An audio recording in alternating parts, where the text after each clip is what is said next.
Bem, segundo a mitologia afro-brasileira, eu vou dizer os nomes para que vocês entendam. Eu não vou ler toda a história, certo?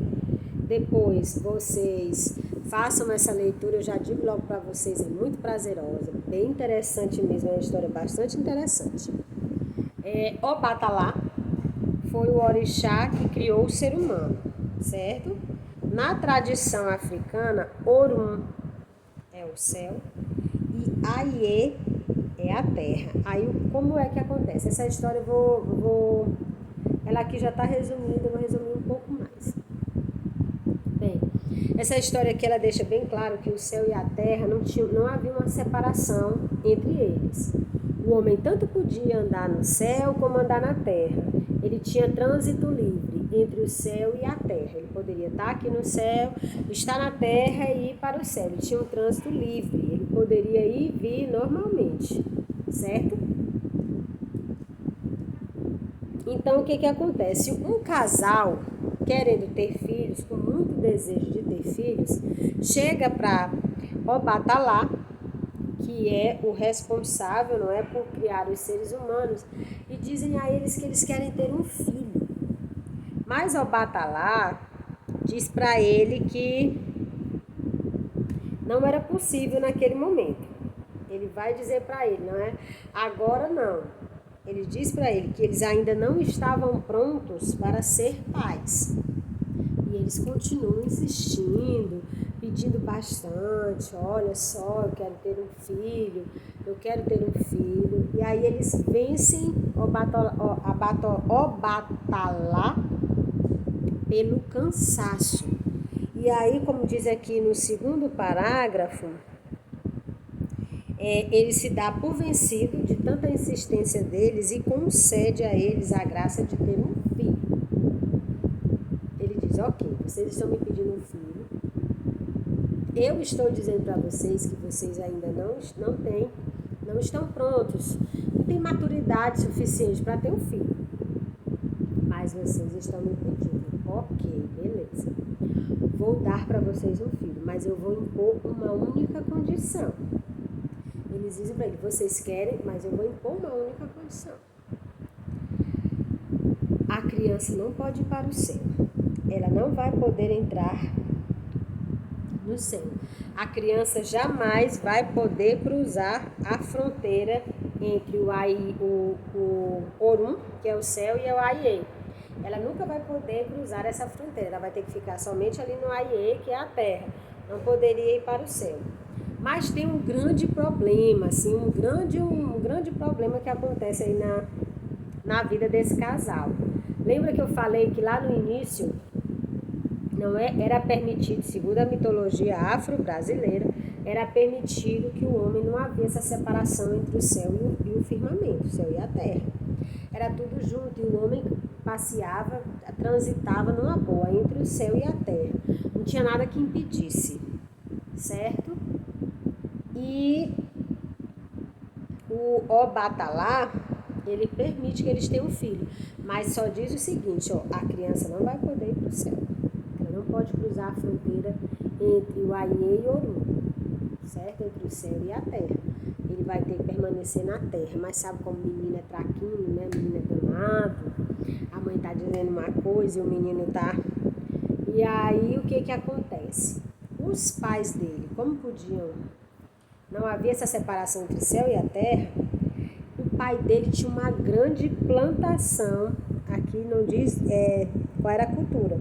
Se era milho, se era arroz, só diz que ele tinha uma grande plantação. E essa plantação era tão imensa que ela avançava para dentro do Orum. Ou seja, ela começava aqui na terra e invadia o céu. O tamanho da plantação dele. E ele saía todos os dias de manhã, ele saía para trabalhar na roça. E o menino é curioso, né? O menino pedia para ir com ele e ele não deixava o menino ir. Isso só aguçava a curiosidade dele. Você não pode. Isso só aguçava a curiosidade dele. Aí o que é que ele faz, gente? Estou dizendo, criança, se você piscar o olho, as coisas acontecem. O que é que ele faz? Tá bom, meu pai não quer me levar. Ok. Se eu entrar dentro do saco, o pai dele botava as coisas de trabalho dentro de um grande saco, né? Aí vai para trabalhar. Se eu entrar aqui vai pesar demais, ele vai suspeitar, vai abrir o saco e vai me ver.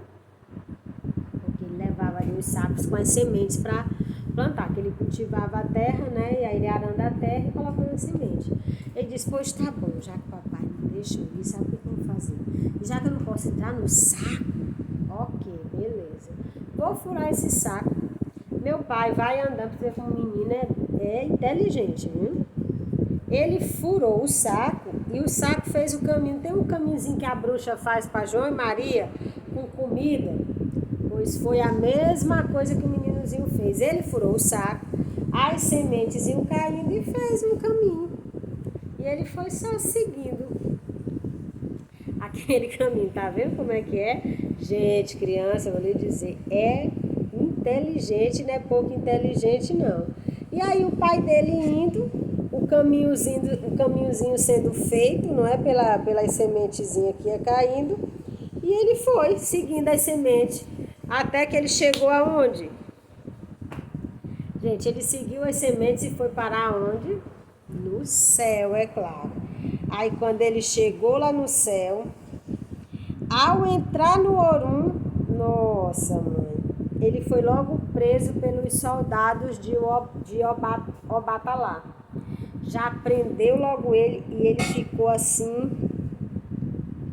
Gente, ele ficou enfurecido com os pais do menino. Mandou chamar e disse logo, vocês me pediram uma criança, eu disse que vocês não estavam prontos, vocês insistiram, me venceram pelo cansaço, eu concedi a vocês uma criança, a única coisa que eu pedi foi que vocês não trouxessem, ele não poderia cruzar a fronteira entre o céu e a terra, e tá aqui o menino em Orum, não é?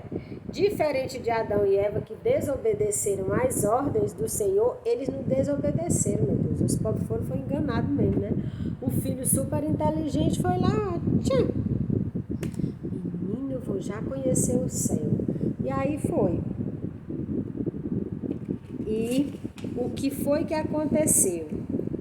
Ele ficou enfurecido. Aí ele, com tanta chateação e tanta raiva que ele tava, ele bate um báculo, que é uma espécie de bastão, certo? Ele bateu com tanta força esse báculo no chão que fez que essa batida dele fez com que o báculo atravessasse os 9 espaços do Orum. E quando o Obatolá retirou de volta o báculo, tinha ficado uma rachadura no universo. Aí dessa maneira separou-se o céu. Era tudo junto. Ele bateu com tanta força o bastão no chão que o bastão fez um furo, rachou e aí criou esse espaço entre o céu e a terra, né? O céu em cima, a terra aqui embaixo. E aí Obatalá ainda ficou mais chateado ainda, que a raiva dele fez com que o céu e terra se separassem, e daquele dia em diante ele proibiu todo e qualquer homem de ir para Orum. E aí o homem ficou mesmo aqui. Orum ficou mesmo para os orixás, não é? E o Aiê, a terra, ficou para os homens. E aí os homens ficam aqui presos à terra e não podem mais ir para o céu, não podem mais visitar Orum, não podem mais. Por quê? Porque foi proibido. Então, para vocês verem como a história é muito parecida, tem algumas diferenças, não é? Adão e Eva não tiveram filhos, como vocês sabem, eles não tiveram filhos, certo? Não enquanto estavam no paraíso. Eles vão ter os filhos, Caim e Abel, depois que saem do paraíso. Mas eles não têm filhos antes de saírem do paraíso. Eles só vão ter esse filho depois. Quando eles saírem do paraíso, aí eles terão os filhos deles. Segunda diferença, não é? Eles não desobedecem ao Obatalá. Eles são enganados pelo filho. Adão e Eva desobedecem. Pontos em comum. Ambos eram um casal, homem e mulher, e estavam num lugar muito bom, tido como paraíso, um lugar de paz, um lugar de tranquilidade, certo? Era um casal, homem e mulher, e ambos foram expulsos, não é? Foram proibidos de permanecer no paraíso. Então aí tem pontos em comum e tem pontos também que são bem diferentes, certo? O casal, segundo a mitologia afro-brasileira, não desobedece ao Batolá. E Adão e Eva desobedecem a Deus, certo? E o futuro? O que é esse paraíso futuro? Como é que vocês entendem o que vem a ser um paraíso no futuro? O que seria esse paraíso futuro?